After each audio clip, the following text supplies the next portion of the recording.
প্রেম ও দ্রোহের কবি জাতীয় কবি কাজী নজরুল ইসলামের ৪৯তম মৃত্যুবার্ষিকীতে লক্ষ্মীপুরে নজরুল একাডেমির উদ্যোগে জেলাব্যাপী নজরুল বিষয়ক সাংস্কৃতিক প্রতিযোগিতার আয়োজন করা হয়। সাংস্কৃতিক প্রতিযোগিতার উদ্বোধক ও প্রধান অতিথি ছিলেন স্থানীয় সরকার বিভাগের উপপরিচালক মোহাম্মদ জসিমউদ্দিন। আমি সম্মানিত সভাপতি সহ নজরুল একাডেমির যারা আয়োজকবৃন্দ সবার প্রতি আমার অন্তঃস্থল থেকে গভীর শ্রদ্ধা এবং কৃতজ্ঞতা জানাই যে আমাকে সম্মানিত করার জন্য, জেলা প্রশাসক মহোদয়ের অ্যাবসেন্সে আমাকে চিন্তা করার জন্য আমি অত্যন্ত গর্বিত বোধ করছি, অত্যন্ত সম্মানিত বোধ করছি। এখানে যারা সম্পৃক্ত আছেন সবার প্রতি আমার কৃতজ্ঞতা। কবি নজরুলকে নিয়ে আমি প্রতি মাসে একটি নজরুল সন্ধ্যা করতাম। নজরুল একাডেমি খুবই অ্যাক্টিভ ছিল উপজেলা লেভেলে এবং আমার মনে আছে আমি পরপর ৩টি সন্ধ্যা করেছি। সন্ধ্যাটির নাম ছিল লাল গোলাপ, পরবর্তী সন্ধ্যাটির নাম ছিল প্রেমের বাসী, পরবর্তী সন্ধ্যাটির নাম ছিল বনবিলাস।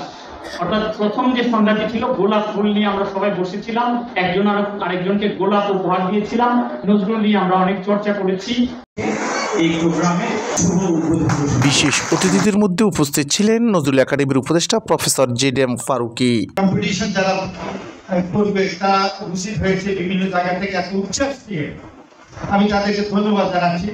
আমরা পরবর্তীকালে এখন কম্পিটিশনে আবৃত্তিতে বা বিভিন্ন কোথায় হবে সেটা বলবে, সব এখানে ইচ্ছা জ্ঞাপন করে বিদায় দিচ্ছি। এছাড়াও আরও উপস্থিত ছিলেন বিশেষ অতিথিদের মধ্যে এক্সিকিউটিভ ম্যাজিস্ট্রেট ও সহকারী কমিশনার ভূমি ও বিদাস।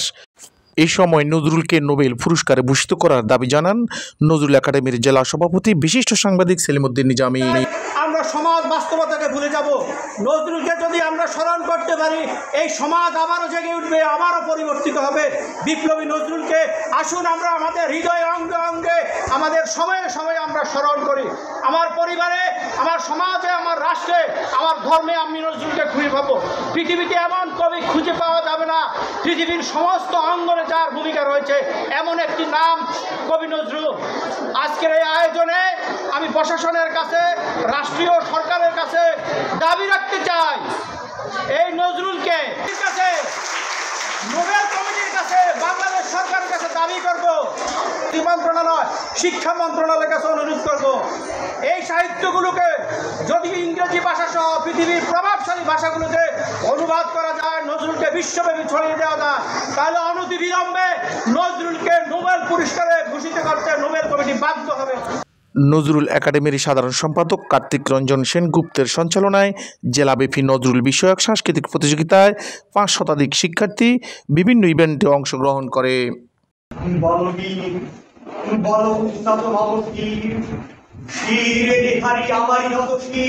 ওই শিখর